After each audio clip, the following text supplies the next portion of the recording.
Neste vídeo falaremos sobre psicose, grupo afetivo e cura.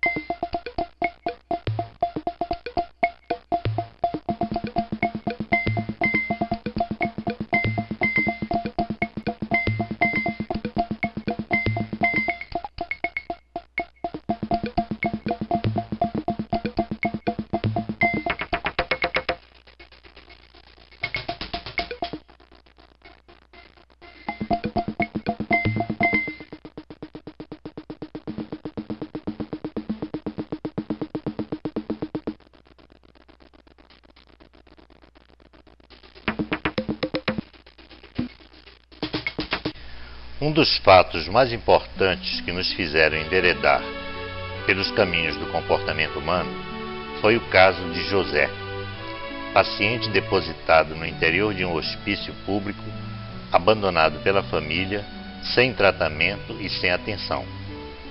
Considerado um paciente crônico durante muitos anos, um louco sem recuperação pela ciência, ajudado por uma equipe de jovens que acreditou na sua cura e na sua reintegração familiar. Um louco que ficou bom e voltou para casa. Isso nos fez acreditar que não existe loucura, mas existem comportamentos de profunda reatividade que só com muita dedicação e afeto podem retornar ao mundo real. Havia um paciente no hospital que andava sempre com um saco. Dentro do saco, muitos objetos poderiam ser encontrados: pedras, pedaços de madeira, folhas secas, pequenas caixas vazias, etc. Tratava esses objetos como se fossem peças muito valiosas. Seu discurso era o de um magnata. Falava que possuía muitas terras e gado, minas de ouro e de pedras preciosas, prédios e navios, aviões e lanchas. Era um homem podre de rico. Vivia solicitando licenças para sair do hospital e cuidar dos seus negócios lá fora. Pedia para todos que o ajudassem a fazer petições, requerimentos e cartas para a direção do hospital, pois estava tendo muitos prejuízos. Seus funcionários o estavam roubando e dilapidando seus bens na sua ausência. Ficava horas contando os seus papéis velhos e gravetos e os escondia rapidamente quando alguém se aproximava. Prometia grandes somas em dinheiro para os enfermeiros se eles conseguissem a sua libertação. Queria, porém, um documento com a assinatura do diretor e de todos os médicos do hospital para que pudesse legalizar lá fora a sua vida e seus bens. Certa vez fugiu do hospital, aproveitando-se da distração dos funcionários num dia de festa. Estavam todos no grande quintal que ficava atrás dos prédios quando ele pulou o muro com o saco nas costas. Ficou 8 dias na rua. Regressou no 9º dia contando várias histórias. Ao invés de um saco, já possuía 2. O maior que conseguira na rua estava cheio de objetos catados pelas esquinas. Disse que não poderia misturar o conteúdo dos sacos, porque esses conteúdos pertenciam a 2 mundos diferentes, o da rua e o do hospital. Se o fizesse, dizia, poderia desorganizar sua cabeça, que já sabia de cor o que havia e quanto havia dentro de cada um. Ele era um paciente solitário, gostava apenas da companhia dos seus sacos. Não participava de atividades grupais e estava sempre muito desconfiado. Para melhorar nosso contato com ele, passamos a presenteá-lo com vários objetos sem importância, como caixas de fósforos e de chicletes vazias, pedaços de papel de chocolate, prospectos de remédios com figuras coloridas, etc. Ele os recebia para depois selecioná-los. Guardava no saco os que eram aprovados por ele e jogava fora os restantes. Um dia perguntamos a ele por que selecionava os objetos. Respondeu: para separar o joio do trigo. Explicou que as pessoas e os objetos são divididos em bons e maus. Os bons devem ser guardados e os maus jogados fora. Ele era um dos pacientes que nunca recebia visitas dos familiares. Era solteiro. Perguntamos sobre sua família. Ficou calado e abriu o saco grande, tirou de lá vários papéis e pôs-se a contá-los na nossa frente. Perguntamos por que resolveu contar os papéis na nossa frente, já que não gostava de fazer isso na frente das pessoas. Você é muito curioso, mas é uma boa pessoa, respondeu. Despediu-se em seguida e saiu pela porta do consultório carregando os 2 sacos. Passamos alguns meses conversando com ele sem tocar no assunto relativo à sua família. Já éramos amigos e tínhamos até permissão de retirar alguns objetos de ambos os sacos, um de cada vez, para examiná-los com as nossas próprias mãos. Fizemos vários requerimentos solicitando a sua libertação do hospital. Nenhum resultado concreto. Em uma das nossas conversas, tivemos a feliz ideia de associar sua libertação à sua família. Falamos que só se sentiria livre para sair do hospital quando o hospital deixasse de significar para ele uma família. Teria que tentar uma reaproximação com a sua verdadeira família para poder livrar-se do hospital. Passou 3 semanas sem nos procurar, mas um belo dia pediu para termos uma conversa em particular. Não queria entrar no consultório para conversarmos, porque acreditava que até as paredes têm ouvidos. Fomos conversar debaixo de uma mangueira velha que havia no fundo do quintal do hospital. Puxamos 2 tijolos e sentamos. Confortavelmente instalados nos tijolos, iniciamos a nossa conversa. Com os sacos perto de si, começou a falar sobre sua família. Morava no interior e sua família possuía uma fazenda com plantações e gado. Possuíam um barco com motor a óleo diesel e um pequeno estabelecimento comercial. Eram 8 irmãos e havia muitas brigas quando se tratava de repartir os lucros ou administrar as atividades. Tinha vindo estudar na capital aos 12 anos de idade e aos 14 anos começou a sentir uma certa confusão na cabeça. Parou de estudar e de receber ajuda dos familiares. Morava com uma tia na capital e esta, sem receber apoio financeiro da sua família, resolveu interná-lo no hospital. Atualmente tinha 48 anos de idade. Sua primeira internação se dera quando ainda tinha 20 anos. Percebíamos pela primeira vez que ele estava lúcido e falava a verdade. Naquela conversa, o seu delírio de grandeza aparecia apenas poucas vezes. Logo em seguida, retomava o fio da realidade e continuava falando de forma coerente e compreensível. Durante todo o tempo, não olhou uma só vez para os sacos. Terminada a conversa, levantamos dos tijolos e fomos andando vagarosamente em direção ao prédio do hospital. Havíamos andado poucos metros quando ele, de repente, se voltou e saiu correndo para buscar os sacos que havia esquecido perto dos tijolos. Era a primeira vez que havia ficado tão longe dos sacos. Nos dirigimos diretamente para a sala de arquivos do hospital. Examinamos e checamos seus prontuários velhos e o atual. Foi possível fazer a reconstituição da sua vida hospitalar e familiar naquela confusão de informações escritas nos papéis. O que nos falara estava escrito nos prontuários e a sua história começou a ganhar um sentido diferente e real. Naquela tarde, na reunião de acompanhamento de casos, falamos sobre as descobertas que haviam sido feitas. Residentes, assistentes sociais, enfermeiros e terapeutas ocupacionais foram mobilizados para ativar o contato com familiares, estimular contatos grupais, projetar um plano de trabalho para a sua futura saída do hospital. O homem dos sacos agora já não estava só com seus sacos. Possuía uma retaguarda disposta a entender o seu dilema com eles. Na verdade, eram muitos esses dilemas. Era conhecido como Papai Noel.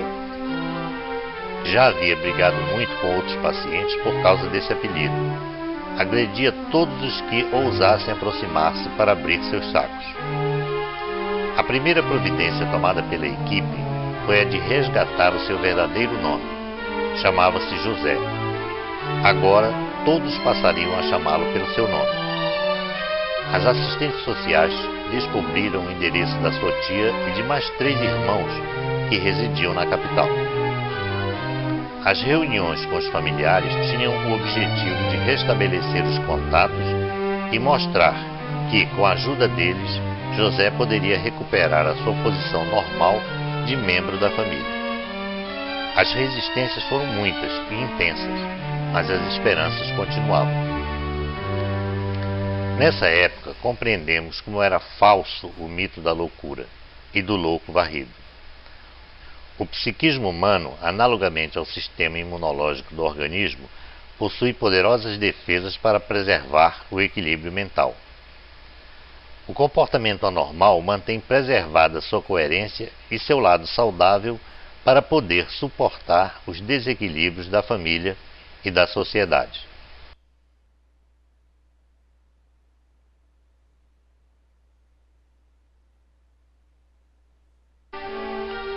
O enigma de José estava contido simbolicamente na sua relação com seus sacos. O saco pequeno, que guardava objetos adquiridos dentro do hospital, representava seus núcleos afetivos hospitalares, ou o seu grupo afetivo hospitalar, onde passara grande parte da sua vida. Era pequeno porque não lhe interessava muito que crescesse. O saco grande representava seus núcleos afetivos sociofamiliares, família e sociedade, para onde desejava retornar. Era a sua libertação, tantas vezes solicitadas por requerimentos e cartas.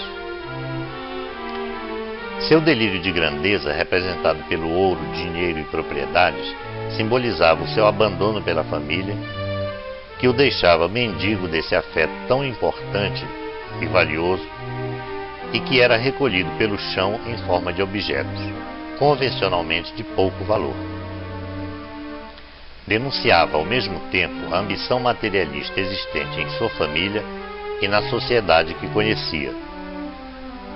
Como não possuía uma forma concreta e palpável de realizar seu desejo, fugiu do hospital para adquiri-lo e o fez maior, depositando-o num saco bem grande. Naquela época, ele só tinha o saco hospitalar. Sua fuga não foi uma indisciplina, mas tão somente o resgate material do seu sonho. Uma grande vontade de reaproximação sociofamiliar, isto é, um desejo de reintegrar-se à vida real. Contar e recontar os objetos de cada saco era manter-se em contato permanente com os 2 núcleos afetivos que possuía. Mantê-los sob severa vigilância significava evitar mais um grande roubo afetivo na história da sua vida. Mantê-los separados serviria para distinguir 2 histórias completamente diferentes e opostas entre si. Misturar o conteúdo dos sacos seria misturar seus conteúdos diferentes e desorganizar sua cabeça, a sua vida afetiva. Ninguém poderia intrometer-se para não desordenar o que havia conseguido ordenar com tanto trabalho e durante tanto tempo. Só quem conseguisse, como ele, perceber essas diferenças, poderia aproximar-se dos sacos. Naqueles sacos estavam guardadas as únicas coisas de valor que possuía na vida. Os objetos que não serviam mais para os outros representavam restos de afeto que ele cuidadosamente coletava e selecionava para depois juntar seus pedaços e incorporá-los, enriquecendo o seu mundo pobre de afeto. Selecionar seria o mesmo que separar as boas das más experiências afetivas pelas quais havia passado. José havia ensacado a sua vida afetiva durante muitos anos para não se sentir só e para preservar sua identidade, sua memória e suas emoções. Conhecia o conteúdo de cada um dos sacos como a palma de sua mão e os mantinha separados para não perder a sua sanidade mental. Evitava os grupos porque o seu grupo original, isto é, sua família, o tinha expulsado precocemente do seu convívio e o havia esquecido. Seu grupo confiável eram os sacos, resumo valioso e silencioso de toda a sua história. Como confiar em grupos se os grupos o rejeitavam e o consideravam como um estranho, um louco? Nossa relação de amizade estreitava-se cada vez mais, e nossas conversas já eram mais longas e profundas. Já eram quase todas feitas dentro do consultório. Fomos apresentando gradativamente os membros da equipe para o José. Após certo tempo já não conversávamos mais sozinhos. Havia um grupo que conversava, do qual José era membro participante.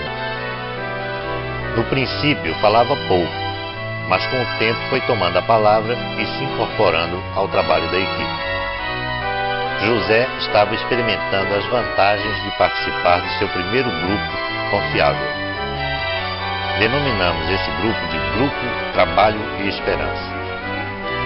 Certa vez, ele nos confidenciou que achava que dessa vez iria conseguir sua libertação. Aquelas pessoas, segundo ele, não estavam mentindo, pois já conseguiram algumas visitas dos irmãos que lhe trouxeram presentes e dinheiro. Suas roupas já não eram tão sujas como antigamente e os banhos não tão insuportáveis assim. Mas os sacos continuavam perto dele.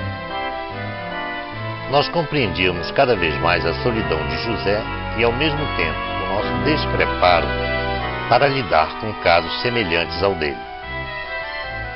Achamos mesmo que as pessoas olham para os loucos da mesma forma como olham para as crianças e adolescentes, como se fossem sacos grandes ou pequenos, completamente vazios, ou melhor, cheios de coisas sem valor, por conterem dentro de si quinquilharias que necessitam ser selecionadas pelos conselhos e normas educativas dos adultos, que precisam de muita proteção por não possuírem conteúdo e objetivos próprios.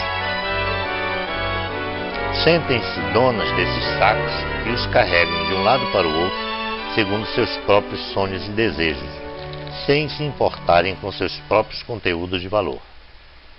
Seriam como os sacos de José, simples objetos, cuja função seria a de proteger seu dono com suas presenças, protegê-lo de sua insegurança e solidão.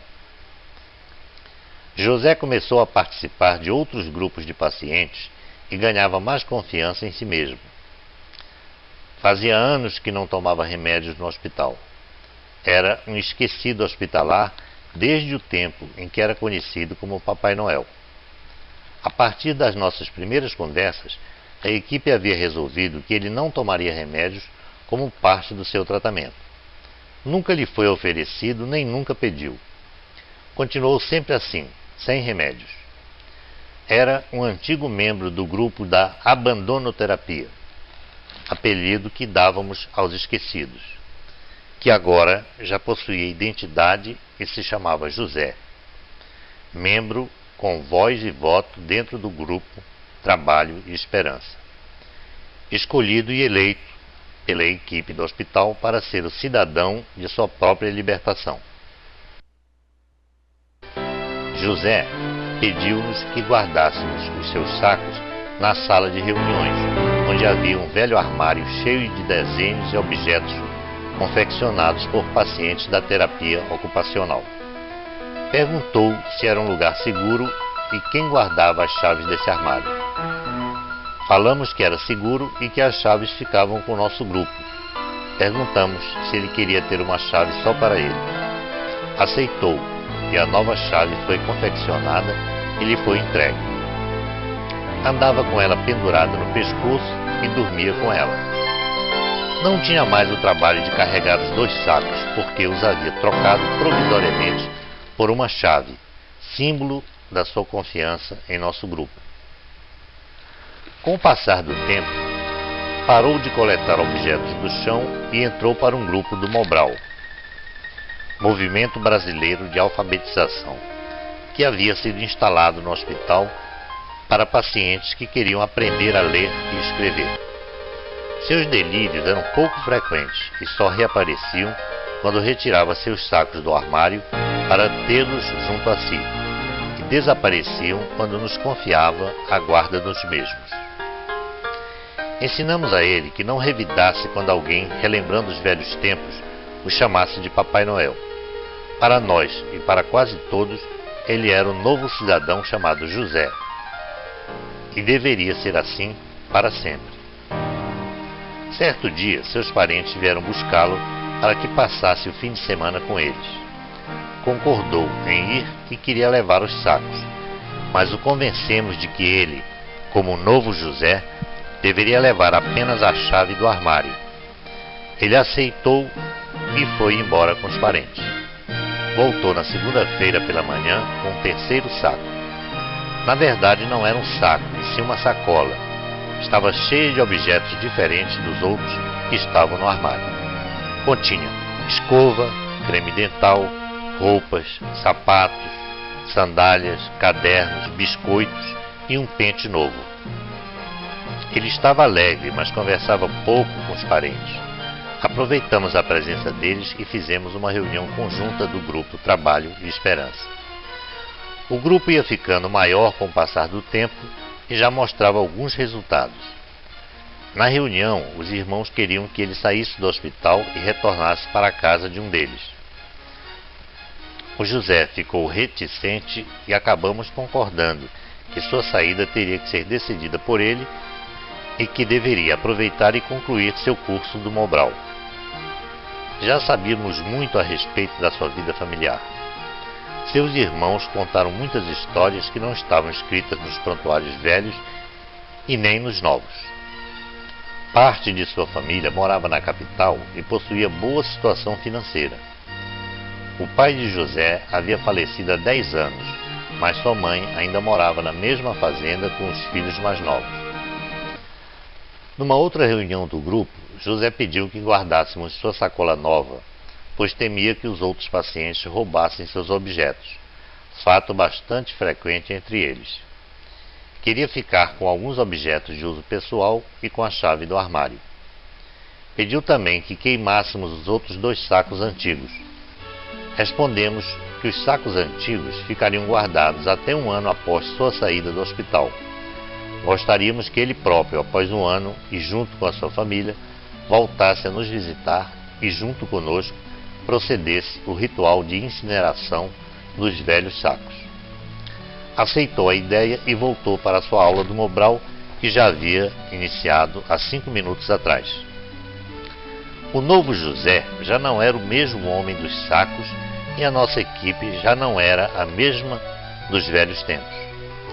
Havíamos aprendido com ele, com outros pacientes, formas novas de preencher nossos sacos intelectuais com conteúdo de muito valor. Nós, José e os outros pacientes estávamos melhorando, mesmo estando todos internados no mesmo hospício. Concluído o curso do Mobral, eles já escreviam os bilhetes para os seus familiares. As visitas já eram semanais e as saídas do hospital se prolongavam por 1 semana e até por 1 mês. Estava na hora de José sair. Na nossa última reunião do grupo Trabalho e Esperança, fizemos uma brincadeira com José.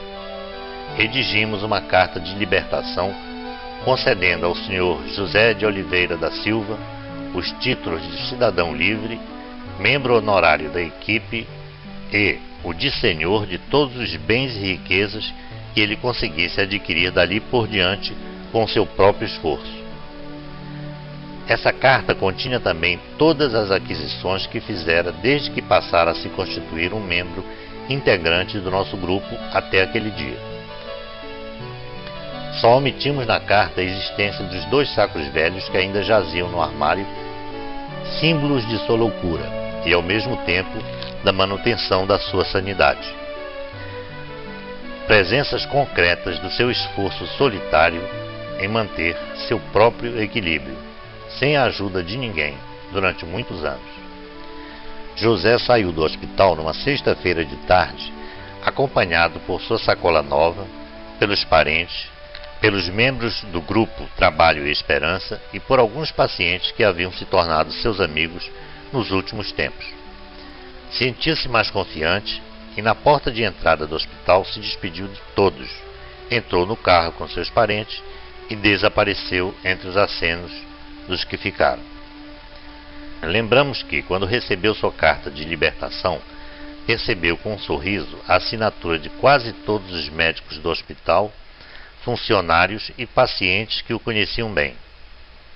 Mas parecia um abaixo-assinado. Já sabia ler e escrever. Apôs seu nome na última linha, dobrou o papel e o colocou no bolso. O grupo Trabalho e Esperança já não existia mais e se transformou naqueles dias num grande saco vazio com a saída do José. Ele nunca mais retornou para aquele hospital. Não voltou para queimar os sacos. O que foi feito dos sacos velhos, nem nós sabemos responder. Talvez, esquecidos como tantas outras quinquilharias do hospital, devem ter recebido o destino do lixo ou queimados, sem a nossa presença, numa grande fogueira de São João. O que, aliás, era muito comum acontecer com os papéis velhos.